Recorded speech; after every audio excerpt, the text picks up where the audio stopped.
ಕನ್ನಡದ ಕಂದ power star Puneeth Rajkumar ಅವರನ್ನ ಪ್ರೀತಿಯಿಂದ ಎಲ್ಲರೂ ಅಪ್ಪು ಅಂತ ಕರೀತಾರೆ. ಆದ್ರೆ ಇವರ ಮೊದಲ ಹೆಸರು ಬೇರೆಯೇ ಆಗಿತ್ತು. ಹಾಗಾದ್ರೆ ಆ ಹೆಸರೇನು ಬದಲಾಯಿಸಿದ್ಯಾಕೆ? ಇಲ್ಲಿದೆ ಉತ್ತರ. ಅಭಿಮಾನಿಗಳ ಆರಾಧ್ಯ ದೈವ ಅಪ್ಪು ಅಲಿಯಾಸ್ ಪುನೀತ್ ರಾಜ್ಕುಮಾರ್ ಹುಟ್ಟಿದಾಗಿನಿಂದಲೇ ಜನಪ್ರಿಯತೆ ಪಡೆದುಕೊಂಡ್ರು. ಸೂಪರ್ ಹಿಟ್ ನಟನ ಪುತ್ರನಾಗಿರೋದ್ರಿಂದ ಕನ್ನಡದ ಮೊದಲ ಸ್ಟಾರ್ ಕಿಡ್ ಪುನೀತ್ ಅಂದ್ರೆ ಅತಿಶೋಕ್ತಿಯಲ್ಲ.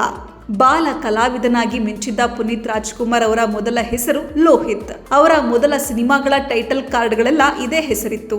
ಆದ್ರೆ ಅವರ ಮೊದಲ ಸಿನಿಮಾ ಅಪ್ಪು ಬಂದಾಗ ಅವರ ಹೆಸರು ಪುನೀತ್ ಅಂತ ಬದಲಾಗಿತ್ತು. ಹಾಗಾದ್ರೆ ಈ ಹೆಸರನ್ನ ಬದಲಾಯಿಸಿದ್ಯಾಕೆ? ಕಾರಣ ಏನು?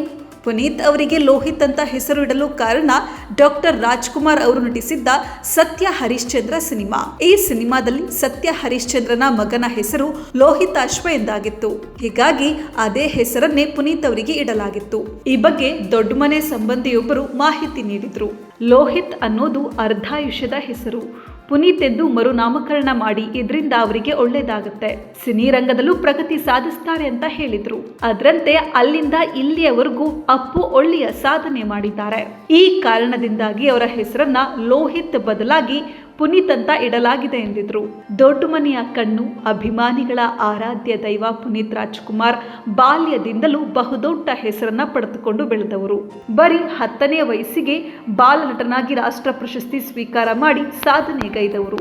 ಬಳಿಕ ತೆರೆಮರೆಯಲ್ಲಿ ಕೆಲಸ ಮಾಡಿ ಬಳಿಕ ಅಪ್ಪು ಸಿನಿಮಾದಿಂದ ನಾಯಕನಾಗಿ ಕನ್ನಡ ಸಿನಿಮಾ ರಂಗಕ್ಕೆ ಮಿಂಚಿನ ಹೆಜ್ಜೆ ಇಟ್ಟ ಇವರಿಗೆ ಅಲ್ಲಿಂದ ಯಶಸ್ಸು ಕೈ ಹಿಡಿದಿತ್ತು. ಸ್ಯಾಂಡಲ್ವುಡ್ನಲ್ಲಿ ತಮ್ಮದೇ ಆದ ಛಾಪು ಮೂಡಿಸಿದ್ದ ಪುನೀತ್ ಹೊಸ ಪ್ರತಿಭೆಗಳಿಗೆ ಅವಕಾಶ ನೀಡಲು ನಿರ್ಮಾಣಕ್ಕೂ ಇಳಿದಿದ್ರು. ಆದ್ರೆ ವಿಧಿಯಾಟವೇ ಬೇರೆಯಾಗಿತ್ತು. ಇಂದು ಅವರು ನಮ್ಮೊಂದಿಗಿಲ್ಲ, ಆದ್ರೆ ಅವರ ನೆನಪು ಮಾತ್ರ ಅಜರಾಮರ.